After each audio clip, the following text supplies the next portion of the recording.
So hello everyone, so I'm just carrying on now, video number 2 in my previous video. I was just talking about how I've had my COVID jab today, COVID and flu jab, which although very anxiety provoking, went very smoothly and was done all according to specification and all according to my prior concerns. Everything was done as it couldn't have gone better in that respect. It was very efficient, very professional. Good service, so if ever I do need to have my jabs done privately again, I will go with that particular clinic. I had a good experience with them, all very understanding. The receptionist is very nice as well. But yeah, it does cost a lot of money. I might have to start saving up through the year, like weekly, put aside like, a couple of pounds a week for like vaccination. But I'm hoping that they bring it back on the NHS for people like me, because I know there has been a massive backlash about them changing the criteria and like people who are previously eligible not being able to get it, because it's just not fair that people have to pay so much money, particularly if you're housebound. It's even more expensive. We're talking about double the price than if you could just go to like a regular pharmacy. It's crazy. It's a lot of money, but essential for me, because I have to have it. It's the only way. Like if I need people in the house to do essential work, or heaven forbid, say if I need to go to the doctors or something, which hopefully I won't, but you never know what might happen. If I've had the jab, that'll be an easier experience for me, because anything could happen where I might potentially have to see someone and I need to be protected, and it just makes me feel safe. So I need to have these jabs. They're so important for my peace of mind and just security and having my support needs met and stuff, because otherwise I could be essentially neglected and very vulnerable. So I won't, literally, that's how my OCD is. It's so severe. It won't, even if I was like had to go to hospital or something. Hopefully I won't, but you never know what might happen. If I hadn't had a jab, I would literally be a meltdown. So basically, yeah, it's so important for me. So that's what that's what basically you know what I mean. Like I have to have these jabs. They're absolutely essential. So yeah. Anyway, in this video, really is just going to be a quick video,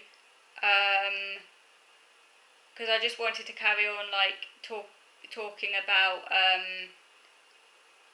like the Panorama, or really my responses to the Panorama documentary. And in my other videos recently, I read out some of my old school reports. Thank you for your comments.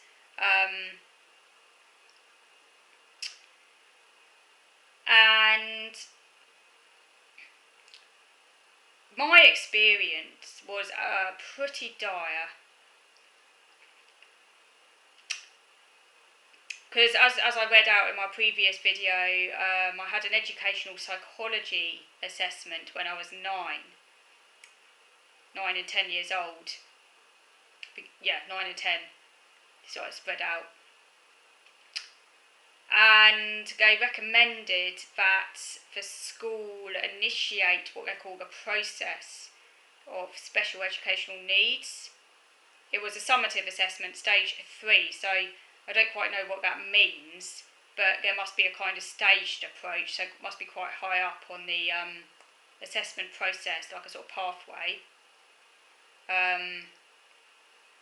So they talked about a key stage identification system.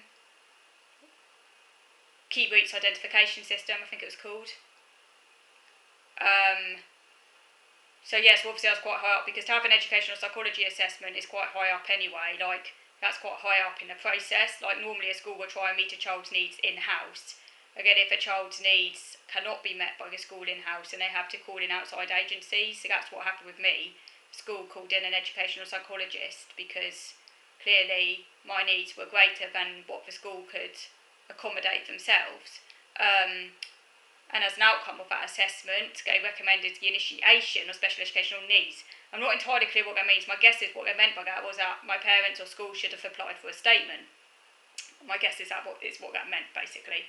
Now, because the statement is what came before the education, health and care plan.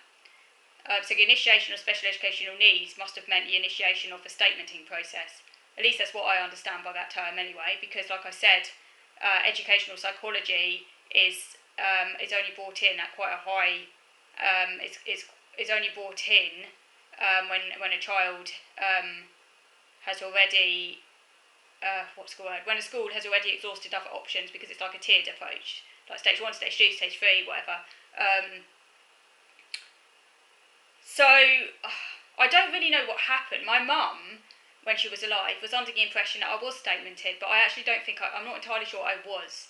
I don't think my parents really understood the system, which is unfortunate because I think it meant I didn't get the help I should have received, which clearly I didn't.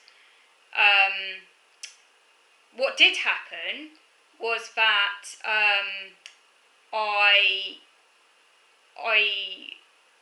the head teacher wrote a report saying the head teacher wrote a report advocating for my need to go to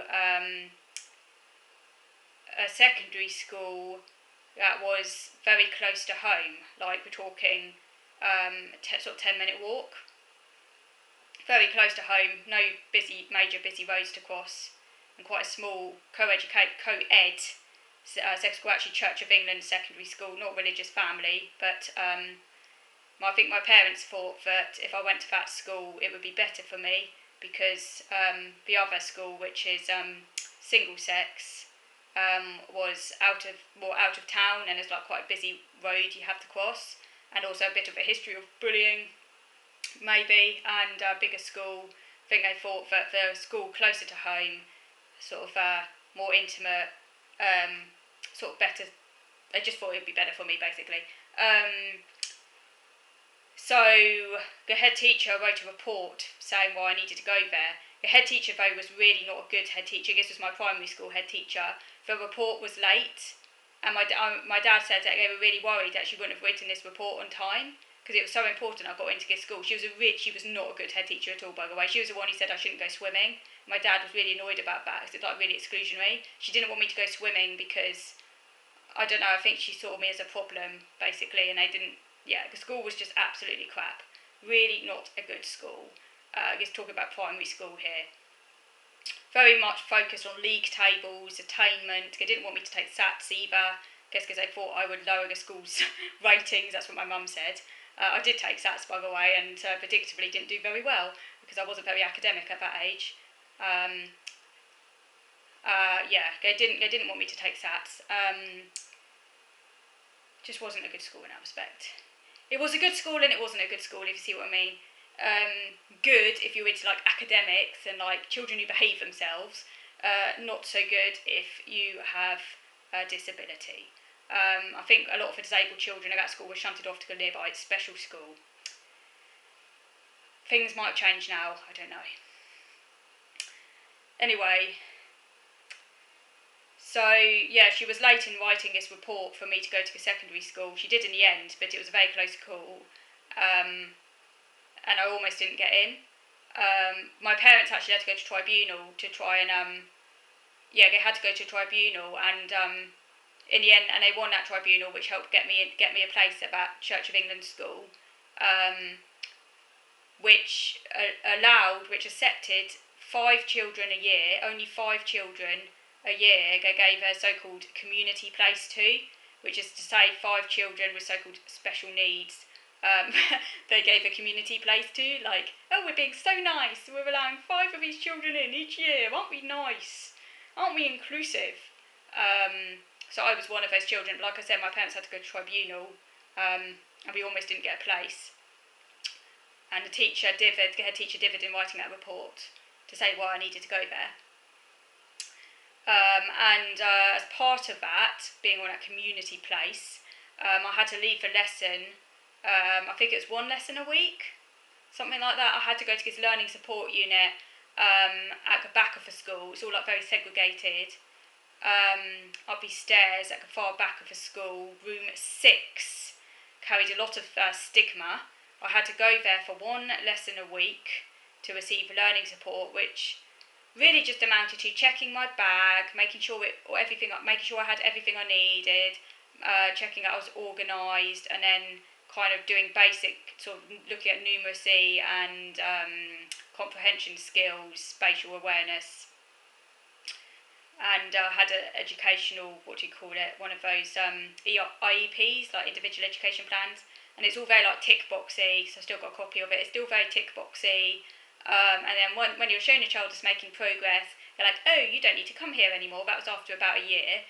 Actually, I wasn't really making progress. It was the fact that my mum was organising my bag for me every day, which made it look like I was super organised.